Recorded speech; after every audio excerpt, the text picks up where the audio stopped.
நாம் ஒரு 6 வருஷத்துக்கு முன்னாடி இந்த வழக்கு பரபரப்பாகும்போது என்ன சூழ்நிலை இருந்துச்சோ அதை விட நல்ல பரபரப்பில் இன்றைக்கி இருக்கோம்.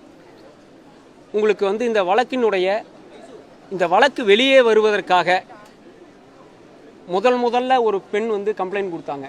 அது நம்மளோட கிளைண்ட்டு தான். உங்களுக்கு எல்லாம் தெரியும்னு நினைக்கிறேன். நம்ம இது சம்மந்தமாக எஸ்பி ஆஃபீஸில், கலெக்டர் ஆஃபீஸில் எல்லாம் 2019 காலகட்டங்களில் இந்த வழக்கை பதிவு செய்வதற்காக நம்ம இந்த இடத்துல வந்தோம். உங்களுக்கு அன்றைக்கே தெரியும். இப்போ நம்ம பக்கத்தில் இருக்கக்கூடிய மிஸ்டர் குரு, இவர் பரமகுரு, பொள்ளாச்சி சார்ந்தவர். இவர் தாமு, இவங்கெல்லாம் தான் நவாஸ், இவங்கெல்லாம் தான் இந்த வழக்கை முதல்ல காவல்துறைக்கு கொண்டு போகிறாங்க. அதில் பார்த்திங்கன்னா இவர் ஒரு ஒன் ஆஃப் த விட்னஸ். இப்போ நம்ம சொல்லலாம், ஏன்னா கேஸ் முடிஞ்சிருச்சு. இவர் ஒன் ஆஃப் த விட்னஸ் இந்த சாட்சி கேஸில். உங்களுக்கெல்லாம் தெரியும், இந்த வழக்கு நாம் ஏன் வெளி உலகத்துக்கு கொண்டு வரணும்னு நம்ம நினச்சோன்னு சொன்னோம்னா, இந்த மாதிரியான கொடுமைகள் வேறு எந்த பெண்களுக்கும் நடக்கக்கூடாதுங்கிறதுக்காகத்தான் இந்த வழக்கை முதல்ல அந்த பெண்ணை வச்சு நம்ம கொடுக்குறோம். அவங்களுக்கு கவுன்சிலிங் கொடுத்து இதோடைய பாதிப்புகள்லாம் எதுவும் இல்லாமல் பண்ணணுங்கிறதுக்காகத்தான் இந்த வழக்கை முதல்ல அந்த பெண்ணை வச்சு கொடுக்குறோம். இந்த சூழ்நிலையில் நம்ம ஒரு சிலருக்கு நன்றி தெரிவிச்சுக்க வேண்டிய அவசியத்தில் இருக்கும்.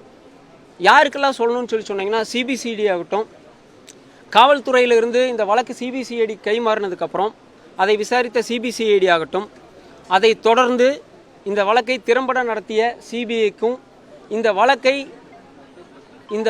குறித்து இந்த வழக்கை கோர்ட்டில் திறம்பட வாதாடிய சிபிஐனுடைய வழக்கறிஞர் சுரேந்திர மோகன் அவர்களுக்கு இந்த நேரத்தில் நாங்கள் நன்றி சொல்கிறதுக்கு கடமைப்பட்டிருக்கோம். பாதிக்கப்பட்ட குடும்பத்தின் சார்பாகவும், பாதிக்கப்பட்ட பெண்கள் சார்பாகவும், இன்னும் இந்த தவறுகளை எல்லாம் நடக்காமல் தடுக்கிறதுக்காக இந்த அமைப்பு சிபிஐங்கிற ஒரு அமைப்புக்கும், இதை சரியாக விசாரித்த சிபிஐக்கும், அதை கோர்ட்டில் கரெக்டாக எவிடன்ஸ் எடுத்து வச்சு ஆர்கியூ பண்ணி எவிடன்ஸை விட்னஸஸை டியூட் பண்ணி விட்னஸஸ் கொடுக்க வச்ச சிபிஐயோடைய பிபி சுரேந்திர மோகன் சாருக்கும் இந்த நேரத்தில் நாங்கள் ரொம்ப நன்றி கடன் பட்டிருக்கோம். உங்களுக்கெல்லாம் தெரியும், 2019 பிப்ரவரி மாதம் ஒரு கம்ப்ளைண்ட் கொடுக்குறோம். நாங்கள் 24/2/2019 இந்த வழக்குக்கு நாங்கள் ஒரு 4 பேரை குறிப்பிட்டு இந்த வழக்கில் புகார் கொடுக்குறோம். அதில் 3 பேர் அடுத்த நாள் இமீடியட்டாக அரெஸ்ட் பண்ணப்படுறாங்க. ஒருத்தர் மட்டும் மருத்துவமனையில் அட்மிட் ஆகிறாரு.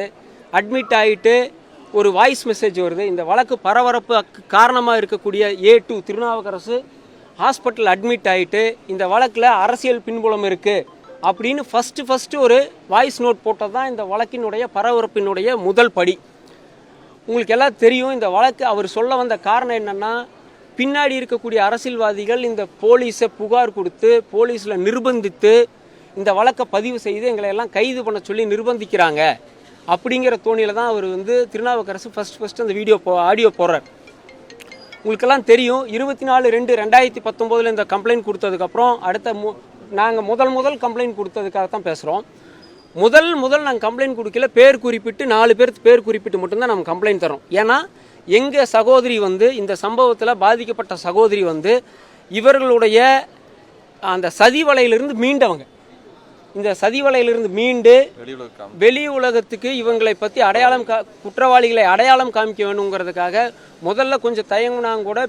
பிற்காலத்தில் அவங்களுடைய குடும்பத்தையும் சூழ்நிலையெல்லாம் மீறி, அவங்களுடைய இந்த சமுதாய கட்டமைப்பை மீறி முதல் புகார் கொடுக்கறதுக்கு அந்த சகோதரியை அவர்களுடைய சகோதரியினுடைய நண்பர் நண்பர்கள், அந்த சகோதரியோட நண்பருடைய நண்பர் தான் இவங்கெல்லாம், பொள்ளாச்சியில் இருந்தவங்க. இவங்க எல்லாம் தான் என்ன பண்ணுறாங்கன்னா, நிறையா பேர் இருக்காங்க. இப்போ விட்னஸாக ஒருத்தர் இருக்கார்.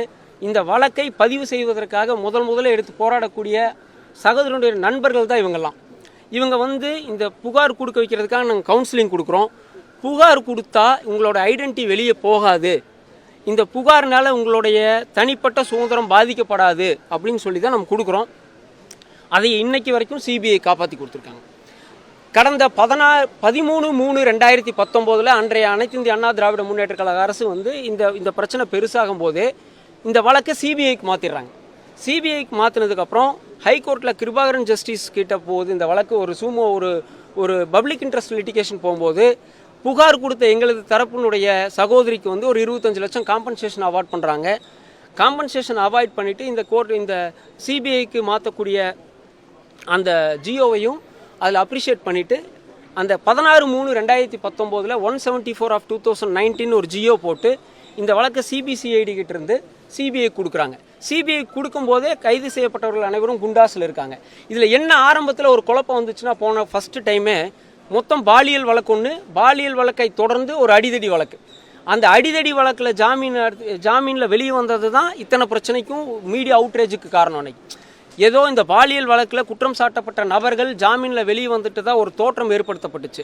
ஆக்சுவலாக ஜாமீனில் வந்த வழக்கு வந்து இந்த வன்கொடுமையில் கம்ப்ளைண்ட் கொடுத்த பிரதரையும் இவங்களையும் அந்த அக்யூஸ்டுக்கு அடித்த கேஸ். இவங்கெல்லாம் போய் இந்த பரமகுருவாகட்டும், தாமு ஆகட்டும், இல்லை இவங்க கூட இருக்க நண்பர்கள்லாம் சேர்ந்து அந்த சகோதரியினுடைய சகோதரர்லாம் சேர்ந்து கம்ப்ளைண்ட் கொடுத்துட்டாங்க, நீங்கள் எப்படி எங்கள் மேலே கம்ப்ளைண்ட் கொடுக்கலான்னு சொல்லி செகண்ட் எஃப்ஐஆர் ஒன்று ஆகுது அவங்கள அடித்ததில்.